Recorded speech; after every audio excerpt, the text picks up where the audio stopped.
JDev is back at it here to give everyone another Walking Dead Season 3 episode review video. But before I get into that, it is extremely important, if you're not caught up to the point where I am in rewatching or watching The Walking Dead, to pay attention to the episode title. I'll put that title in the description for you. And if that's the case and you find out that you're not caught up, I suggest that you don't watch this video any further to avoid any potential spoilers.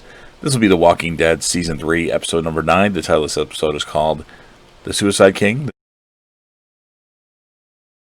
This will be my review, reaction, recap of the episode, and keep in mind I've seen this episode many times, just reviewing it for the channel, due to the fact that they've announced that The Walking Dead Season 11 will be the conclusion of the original Walking Dead show, but it won't be the end of The Walking Dead. So, we have Daryl and Merle, who are forced to fight to the death for the entertainment of the residents of Woodbury, despite Andrea's protest to the governor. As they wrestle, Merle discreetly tells Daryl to follow his lead as walkers are herded into the arena.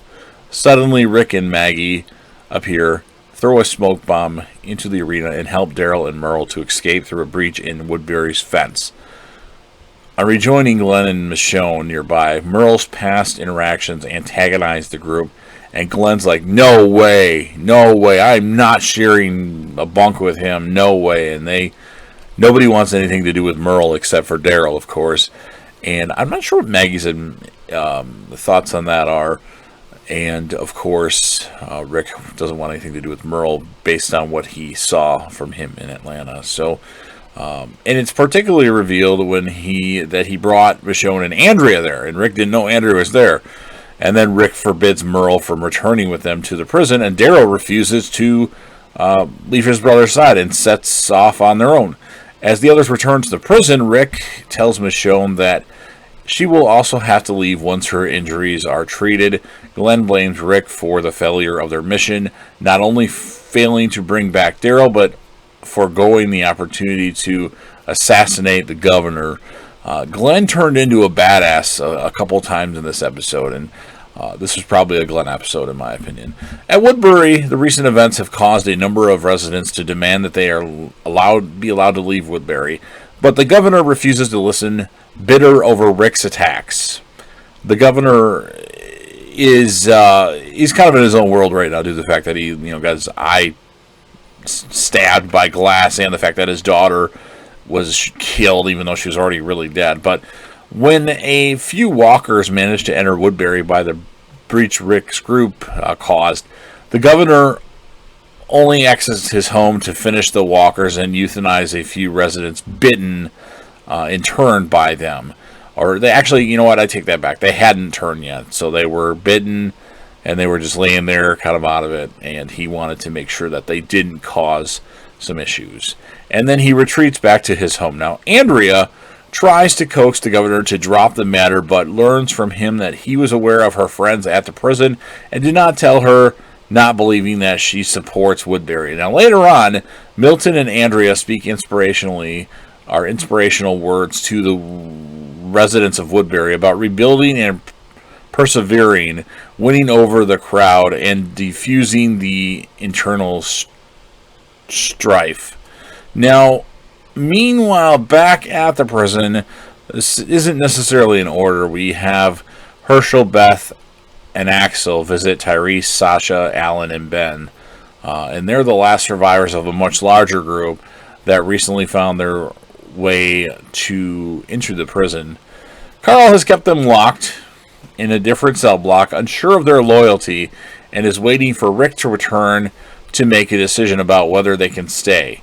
Alan and Ben, as they're outside, they're going to bury their, Ben's wife and Alan's wife, Ben's mom. They left them outside to bury her, and then Alan and Ben discuss a plan to overpower their captors, since it's an old, a woman and a little boy and an old man with one leg.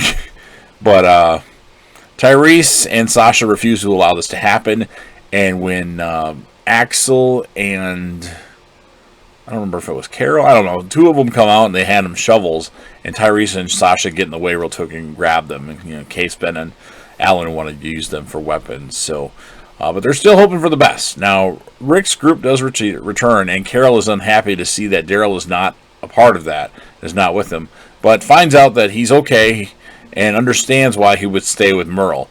Herschel tends to the wounded, while Rick goes to talk to Tyrese's group. Now, Tyrese and Sasha, they plead with Rick to allow them to stay, but Rick is unwilling to give them a second chance. Now, Herschel speaks to Rick and he does appear to convince Rick to allow them to stay, when all of a sudden Rick sees a vision of his Lori up in the rafters of the prison and starts freaking out. Rick goes cuckoo again and starts yelling, "Get out! Get out!" And then everyone is frightened by this outburst, and then Glenn quickly escorts Tyrese's group, Tyrese, Sasha, Ben, and Alan, out of the prison before the situation escalates further. So that's the end of the episode.